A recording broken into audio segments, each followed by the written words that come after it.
hiding in plain view. It's even hiding in the front page of major newspapers, but the media won't point out how sensationally evil this is, that the West, the United States, Saudi Arabia, Israel, and so many other groups through NATO and others are arming IS, Islamic State, or ISIS as it was known. This is simply a branding change from Al-Qaeda, because the West was caught funding them in Syria the last 3 years, to IS. So we're going to show people the mainline documentation that it is our government at the front of the line with France and so many others, England's involved as well, Turkey's involved, literally turning loose a group that is murdering Christians from Africa to Iraq to Syria to Egypt. And now Obama has the nerve to claim he's bombing them. So we're going to break down exactly what's behind all of this. First off, here is a map of the ethnic breakdown and religious breakdown currently in Iraq. You notice the areas in green are Shia. This borders Iran. Iran is a Shia state to the east of Iraq. Then you have this area that's basically a desert, no man's land, influenced by Saudi Arabia and Kuwait to a great extent. Then you have the Sunni Arab group bordering Syria to the west, and then you have the Kurdish area in this area of northern Iraq. Now, the Pentagon, the globalists have been on record for a long time saying that the takedown of Saddam in 1991, the second takedown in 2003, was about destabilizing a stable country and bringing in destabilization forces and breaking the country in three parts. Why is IS now being bombed after 3+ years of being given weapons from Benghazi and other areas by the Pentagon, by NATO, by Qatar, by Saudi Arabia, and by all these other factors to literally kill more than 300,000 people, launch chemical attacks, you name it, against the Assad regime who did nothing to anybody in Syria? They were allowed to come in the last 6 months, invade Iraq, take major cities. The entire time this was happening, even months ago, the Pentagon would not bomb their convoys with their Predator drones. They would leave them be, claiming, oh, we don't know what to do.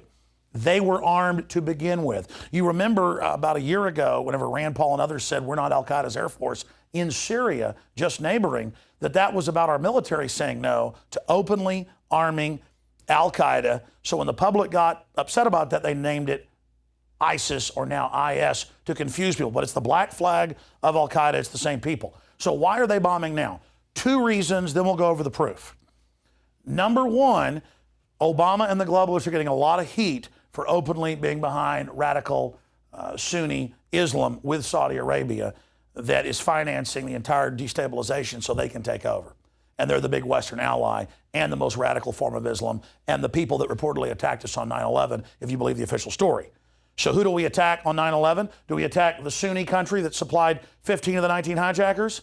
No, we attack Iraq with a secular leader, formerly CIA, put in 1979 during a more reasonable policy of stabilization of the region, though they moved to destabilization and had him attack Iran in that 7-year war in the 1980s. So it's an ongoing destabilization campaign that gets more and more morally bankrupt, more and more evil. Now, first off, he has to act like he's getting tough on these terrorists. How can they take our rights away when our own government is funding Al-Qaeda? Change the name, turn them loose. The public's not buying it. So now you bomb some limited areas up here because they had seized some infrastructure, some oil fields run by the West, and had seized some dams. They want to break the country in 3 parts. The Shiite area, then you've got the Sunni area and the Kurd area. That's always been the plan going back to 1991. They had to get the country broken down first, deindustrialize it, get rid of the central government in Baghdad to do that. So ISIS is supposed to only come in this deal that's been signed with Iran, that's come out, to where they permanently get this chunk of Iraq and the oil.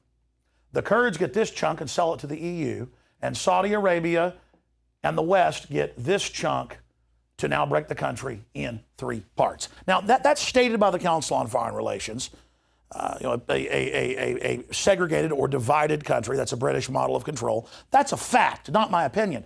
But on CNN and Fox News, you'll never hear any of this. It's just, we're bombing Al-Qaeda or ISIS. Aren't we good? Now let us take all your rights away. When they brought them in to begin with to bring down the country. So this country has been targeted by the West for deindustrialization, population reduction, and destruction, a crime against humanity, a hardcore, long-term war crime.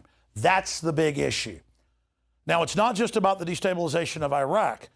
It's also about using this new Al-Qaeda Islamic State base here in Western Iraq to continue to split up Syria and other surrounding countries. They've even got ISIS now attacking groups in Western friendly countries like Jordan and other areas. So this is a double cross of everyone, a completely devilish move. Now, finally, let's move to some of the documentation. Leanne McAdoo has some of the mainstream media articles right there. ISIS fighter claims Turkey funds the jihadist group. Well, there's no claiming about it. They have giant training camps there. There's another, London Independent, Iraq crisis, how Saudi Arabia helped ISIS take over the north of the country.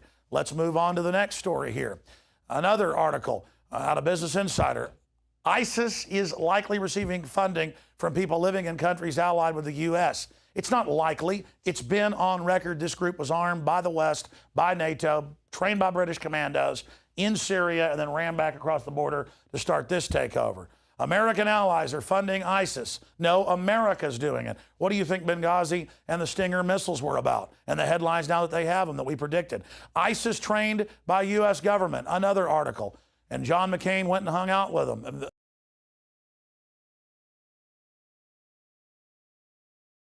With the leaders of ISIS a year ago. And now they've been handed all these oil fields that they supposedly run, but that oil companies are going to buy the oil from. Can't have any sanctions on ISIS. So the only reason they're being bombed is because they're not totally run, they're protected, and they're like demons you release into an area to destabilize things. They get greedy and start grabbing more. That's when the bombing starts to say, no, no, no, can't have those Kurdish oil fields. No, no, no, behave yourself or the predators are coming. This is managing evil in just a cauldron of destabilization. Let's move on now to the next stack of news here. Again, Obama is being heralded as finally taking on ISIS. If you go back and look at the airlift of evil that happened back in 2001 that our own military told us about, they didn't really attack the real Al-Qaeda or Taliban. They would bomb conscript 12, 14-year-olds out in bunkers and in ditches in front of the advancing NATO and U.S. coalition forces. Then the real Al-Qaeda Taliban would be waiting, turn themselves in to be paid in gold, loaded on C-130s, 40,000 of them, and flown to safety in Pakistan.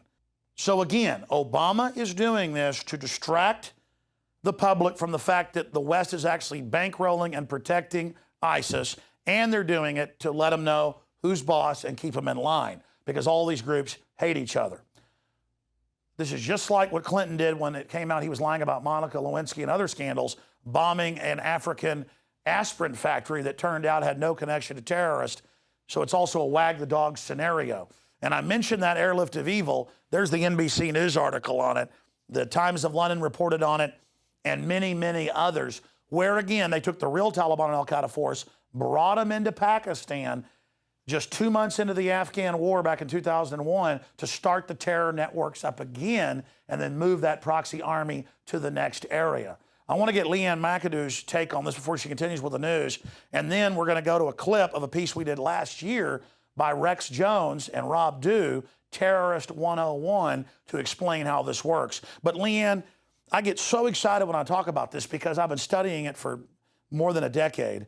And it's hiding in plain view, but the media uses the relative complexity to confuse the public.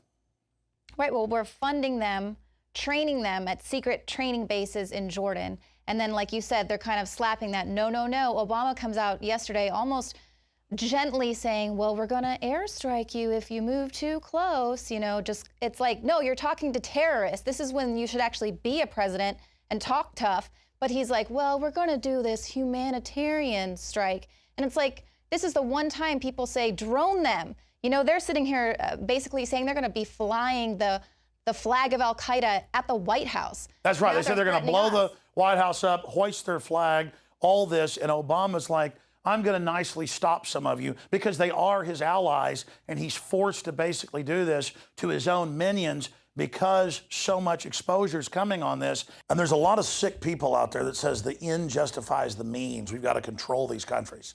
No, they're bringing them back to the Stone Age and putting people in charge that murder Christians en masse, publicly eat hearts, and are now cutting the heads off of babies and releasing the videos themselves. So this is the worst scum of the earth who is used as the threat to take our rights in America, and our scumbag government is funding these people. This is outrageous, and we've got to get the word out on it. That can stop this crime.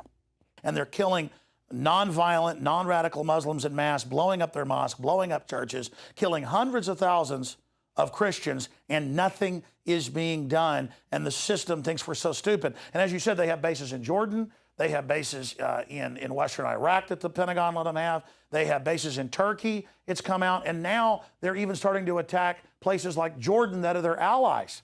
That's how out of control they are. But see, the Jordanian government can now use these guys as an excuse and as a pretext to take Jordanian liberties, just like they can take our liberties here as well. Let's go to that report, Terrorism 101, and back to you, Leanne McAdoo, here at the Infowars.com news studios. But viewers out there, you have been shown the true historical breakdown in the last 10 minutes of exactly what's going on. So none of you in the media out there can deny that you didn't know what was happening. None of you in the Pentagon, none of you in the government, and none of us in the public can deny that we were ignorant. This truth is well known now, and it's a war crime. It's purely Machiavellian evil that we're involved in, working with Al-Qaeda to topple innocent regimes, blow up churches, and murder small children. Hello, your friendly neighborhood patriot here for an episode of How Terrorism Really Works.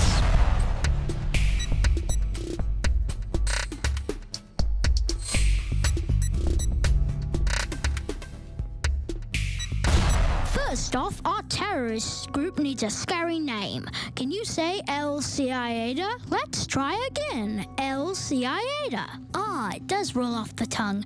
AL-Qaeda. It's a perfect name. Now let's say the green piece here represents the terrorists. The terrorists then move into Pakistan or Afghanistan or whatever stan is not under banker control. The media then joins in to hype up the terror threat. And operates with impunity from safe havens inside Pakistan, conducting cross-border raids into Afghanistan and into Kabul. Once the terror threat is established, the banksters puppets send in the troops to take out the terrorists they put in there in the first place. Then the bankers install their own dictator to take control of the resources and oppress the people.